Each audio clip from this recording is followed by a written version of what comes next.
Varias personas me han preguntado si han habido reacciones de autoridades eclesiásticas ante el documento final del Sínodo de la Sinodalidad. Pues bien, sí, las han habido. No pocos obispos e incluso cardenales han expresado perplejidad y preocupación ante el documento. Hoy les hablaré de dos críticas muy importantes al documento vaticano, una de las cuales abre una perspectiva verdaderamente maravillosa. Buenos días, mi nombre es Julio Loredo, bienvenidos en el canal Visto desde Roma.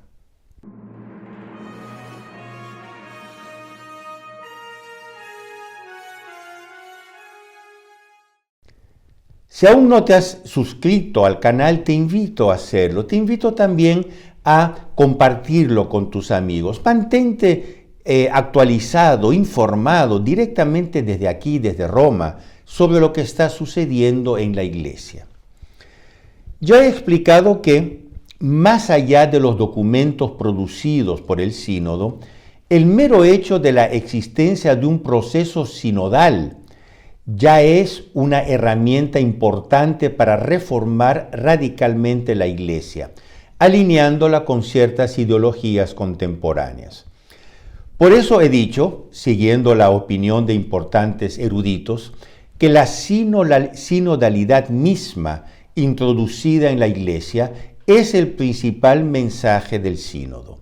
Es decir, la sinodalidad es un modus operandi que, en modo inadvertido, trasborda las ideas y la propia mentalidad de los fieles hacia posiciones antes consideradas inadmisibles. Es una verdadera revolución silenciosa o, como lo llamé en el último vídeo, un transbordo ideológico inadvertido. El conocido jesuita progresista padre Thomas Rees, exdirector de la revista America, la revista de los jesuitas americanos, condenado, censurado por el entonces prefecto de la Congregación para la Doctrina de la Fe, cardenal Joseph Ratzinger, por sus escritos heterodoxos, el padre Rees reconoce esto. Él dice, comillas, para Francisco, el proceso sinodal fue siempre más importante que cualquier decisión del sínodo, cierro comillas, ya que, continúa el padre Rees, determina para toda la Iglesia un nuevo modus vivendi y un nuevo modus operandi. Cierro comillas, comento yo, una nueva iglesia, un nuevo modus vivendi y un nuevo modus operandi es una nueva iglesia. En el artículo publicado por el National Catholic Reporter, el padre Rees afirma, comillas, el trabajo del sínodo ya está hecho. Ahora le corresponde al resto de la iglesia convertirse en sinodal. Atención, queridos amigos, a esta expresión, convertirse en sinodal. Por lo tanto, estamos en pleno proceso sinodal, el sínodo no ha terminado. Y mientras la Iglesia así se vuelve sinodal, las reformas pueden ser siempre impuestas desde arriba, con autoridad, como sucedió, por ejemplo, con la declaración Fiducia Supplicans. Algunos un poco optimistas, creo yo, vieron en el documento final un motivo de gran alivio, porque los temas de moral sexual, la agenda LGBT, etc., y ciertas demandas feministas, pues no ocupan un lugar de gran importancia. El cardenal Burke no comparte esta opinión. En una entrevista hace un par de días en la EWTN, Eternal Word Television Network, el cardenal Raymond Leo Burke nos advierte que algunas de las propuestas del documento final del sínodo son, dice él, extremadamente problemáticas y peligrosas. Como se sabe, el Papa adoptó este documento como parte de su magisterio. Quiere decir, dijo que ya el documento final era de por sí magisterial, añadiendo que algunas de sus recomendaciones podrían ya ser implementadas, aunque no especificó cuáles. Esto, queridos amigos, es muy problemático. El propio Papa Francisco había expresado un firme no a la ordenación diaconal de las mujeres. Pero luego después presenta un documento que eleva a la categoría de magisterio, que declara la cuestión aún abierta. ¿En qué quedamos? ¿Es un no o es un tal vez? Esto introduce en la cabeza de los fieles un caos, produciendo las famosas disonancias cognitivas de las cuales ya hemos hablado. Hoy en día nadie sabe con seguridad lo que la Iglesia piensa sobre ciertos temas. El padre Rees lo explica de esta manera, comillas. Aunque Francisco ha dicho que no aprobará a las mujeres diáconos, deja la cuestión abierta a un mayor discernimiento por parte de sus sucesores y de la Iglesia. Los intelectuales pueden continuar investigando y escribiendo sobre el tema. Nadie será silenciado por apoyar a las mujeres diáconos. Es decir, el proceso continúa. Todo parece reducirse a una cuestión de tiempo y no de principios. De hecho, cuando el Papa Francisco dijo no a las diaconisas, dijo no por ahora, es decir, el tiempo lo dirá, deja la cuestión abierta. Contradiciendo en este modo frontalmente el magisterio del Papa Juan Pablo II, que en la Ordinatio Sacerdotalis del 1994 había cerrado definitivamente la cuestión. La advertencia del cardenal Raymond Burke sobre el proceso sinodal no es nueva. Él ya había honrado con un importante prefacio el libro de José Antonio Ureta y mío, intitulado El proceso sinodal, una caja de Pandora, publicado en el 2023, hace un año. El experto en el Vaticano, Michael Haynes, resume lo que su eminencia había escrito en ese prefacio. Dice, el cardenal Burke denunció la sinodalidad como la fachada de una revolución que estaba trabajando para cambiar radicalmente la Iglesia Católica, en consonancia con las ideologías contemporáneas que rechazan buena parte de sus enseñanzas.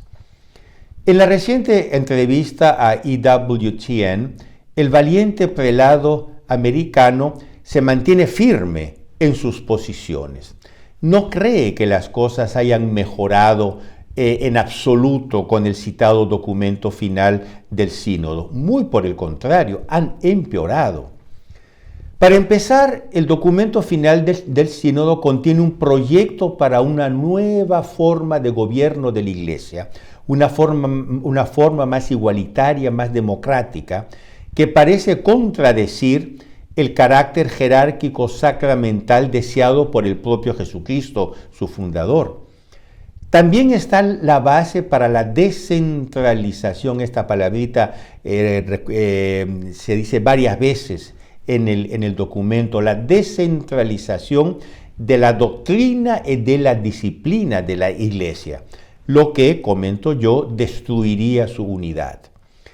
Según el cardenal Burke, se trata de, dice, propuestas extremadamente problemáticas y peligrosas.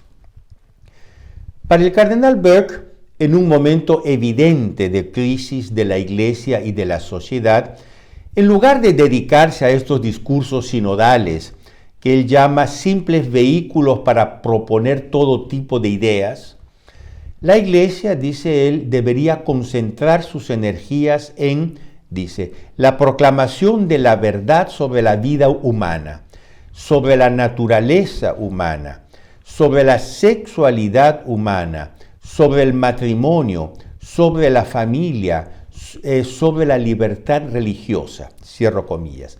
Estos, según el cardenal Burke, deberían ser los temas que la Iglesia debería tratar y no estas conversaciones sinodales. Desde Suiza se hace eco el obispo benedictino Monseñor Marian Eleganti obispo auxiliar de Coira, que afirma en un artículo muy categórico, publicado un par de días atrás en Stilum Curiae.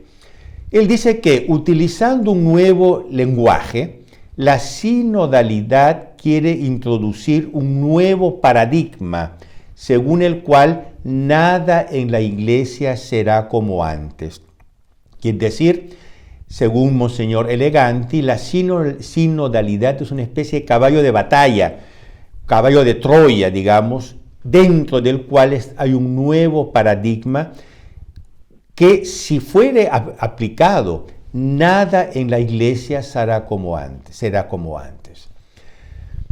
Como el cardenal americano, también Monseñor Eleganti constata la terrible orfandad en que permanecen los fieles. Dice: el diluvio de documentos y la ansiedad de cuestionar a la Iglesia que aprende pero ya no enseña, se han vuelto insoportables para mí. Es un verdadero diluvio semántico.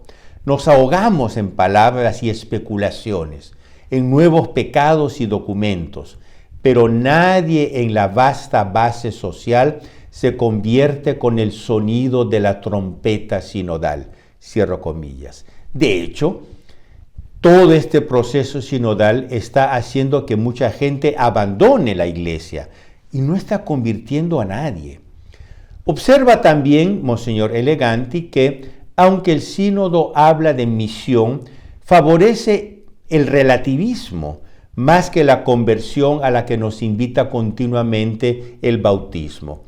Por ejemplo, con nuevos ministerios femeninos que cuestionan la sacramentalidad de las ordenaciones y con medidas que favorece, dice él, la protestantización de las estructuras de gobierno de la Iglesia. Él se pregunta al final, sinodización y protestantización no se convirtieron en sinónimos. Es dura esta frase. Según Monseñor Eleganti, en esta misión sinodal no hay ningún elemento que pueda convertir la sociedad moderna laica e incrédula. Y luego agrega, y cito: está en juego lo católico y apostólico, quiere decir la indivisibilidad de la Iglesia y la unidad de su fe, la doctrina y práctica, que se aplica a todas las iglesias particulares, sin excepción. Cierro comillas. Quiere decir, la Iglesia es una, no se puede fragmentar. Sin embargo, a pesar de todo, Monseñor Marian Eleganti se siente confiado y esperanzado. Él tiene una gran fe en la indefectibilidad de la Iglesia y observa con satisfacción, y cito: las personas sencillas y creyentes no leerán los textos adoptados por el sínodo, sino que buscarán las fuentes de su fe en otra parte, no en los documentos, sino en los oasis de la Iglesia donde se anuncia la fe, los oasis de la liturgia legítimamente celebrada con honor y dignidad, al culto, la confesión. Solo hay que mirar a la juventud nueva, creyente, para darse cuenta de esto. El Espíritu Santo no se contradice con el tiempo, creando una nueva iglesia diferente de la anterior. Y cierro comillas. Como yo mismo he dicho y documentado en episodios anteriores de este canal visto desde Roma, también yo espero que la gracia divina provoque una gran conversión a partir de estos 5 panes y 2 peces recogidos aquí y allá en medio de la tormenta y la crisis entre los fieles de todas las edades, pero sobre todo de los jóvenes, que en este contexto adverso, en lugar de desanimarse, fortalecen su piedad y reafirman su fe. ¿Podrían estos jóvenes ser la base de una conversión social milagrosa, como la que se produjo, por ejemplo, después de la decadencia del Imperio Romano y de la que nació el cristianismo medieval, la civilización cristiana medieval. El poeta francés Edmond Rostand, en su obra Chantecler, dice una frase que yo quisiera, queridos amigos, que se convirtiera en nuestro eslogan. Es en la noche que es hermoso creer a la luz. Es en la noche que es hermoso creer en la luz. Es en la oscuridad de nuestros días, en las tinieblas de nuestros días, que es hermoso creer en la aurora del reino de María. Y yo termino con palabras de aliento y de esperanza escritas por el profesor Plinio Correa de Oliveira, y cito: más allá de la tristeza y de los castigos sumamente probables hacia los cuales caminamos, nos esperan los resplandores sacrales de la aurora del reino de María. Por fin mi inmaculado corazón triunfará. Es la perspectiva grandiosa de la victoria universal del corazón regio y materno de la Santísima Virgen. Es una promesa tranquilizante, atrayente y sobre todo majestuosa y entusiasmante. Las nubes que tenemos ante nosotros no son tranquilizantes, pero nos anima la certeza invencible de que la Iglesia no solo no desaparecerá, como es obvio vista la promesa divina, sino que alcanzará un triunfo mayor que el de Lepanto. ¿Cómo? Cuando el futuro es de Dios. Muchas causas de tristeza y aprensión aparecen ante nosotros, incluso entre algunos hermanos de la fe. En el fragor de la lucha es posible, incluso probable, que se produzcan deserciones terribles. Pero es absolutamente cierto que el Espíritu Santo continúa inspirando en la Iglesia maravillosas e indomables energías espirituales de fe, pureza, obediencia y dedicación que, en el momento oportuno, cubrirán una vez más de gloria el nombre cristiano. Hasta aquí las palabras de Plinio Correa de Oliveira. Queridos amigos, no olviden de darle un like a este vídeo, de compartirlo con sus amigos, con sus contactos.